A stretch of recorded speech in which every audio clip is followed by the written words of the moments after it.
Hey guys, how's it going? This is my first tutorial video, so please bear with me. It's work in progress, period. Okay, so basically what I'm going to be showing you is a shock upgrade for the Losi Mini Rally. My son and I each got one. Both were used, and his handled way better than mine right away. His is this one right here. Mine was just tumbling all over. And I should mention that where we were racing was an indoor track on carpet. So, being new to these vehicles, I thought it was just the characteristics of it. But I come to find out that the guy that owned his, I thought created I'm sorry, not created, but he put different shocks on. My son sat lower. Come to find out, all he did was put shock limiters inside. So, I came home, wanted to lower mine down, and looked and remembered that I had some Yaw Racing, basically 55 millimeter touring car shocks. I compared them to his, and as you can see, they're pretty close. Sorry for the crappy camera work, guys. So I started to look at it, and you can see the difference in the shock towers. How Losi uses a long screw with a plastic collar and a nut inside of it, and then a nut on the outside. Well, the Yaw Racing has a completely different setup. They actually have ball studs that come with the kit. This kit was about $30, so I wasn't expecting much, but I'm actually kind of impressed. Well, they also have ball studs that are internally threaded.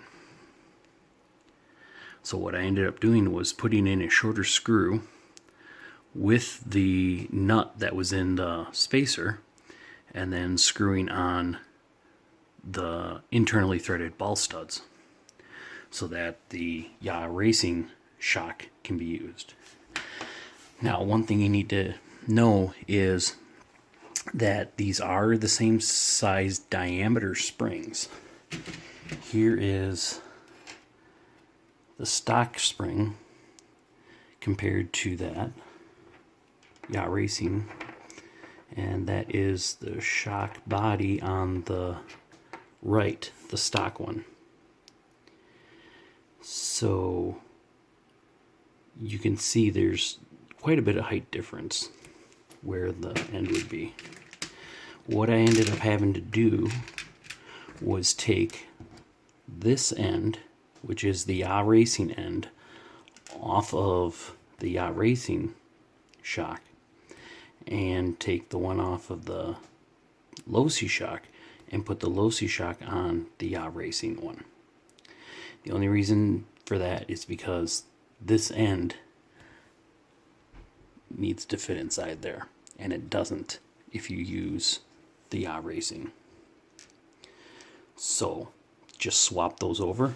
Luckily the spring and perch matched, so I'm using the perch or spring basket, whatever you want to call it, and the shock end from the Losi on the Yaw Racing, so that it fits in the bottom of the control arm.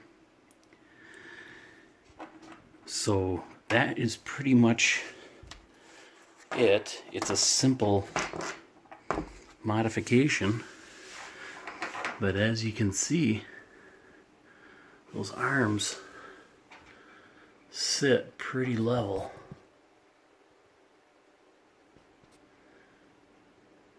Now, I realize a lot of rallies have a little higher ground clearance because they're jumping and stuff. But the track that my son and I race on, being indoor carpet, really doesn't have any high jumps, so a lower ride height is necessary.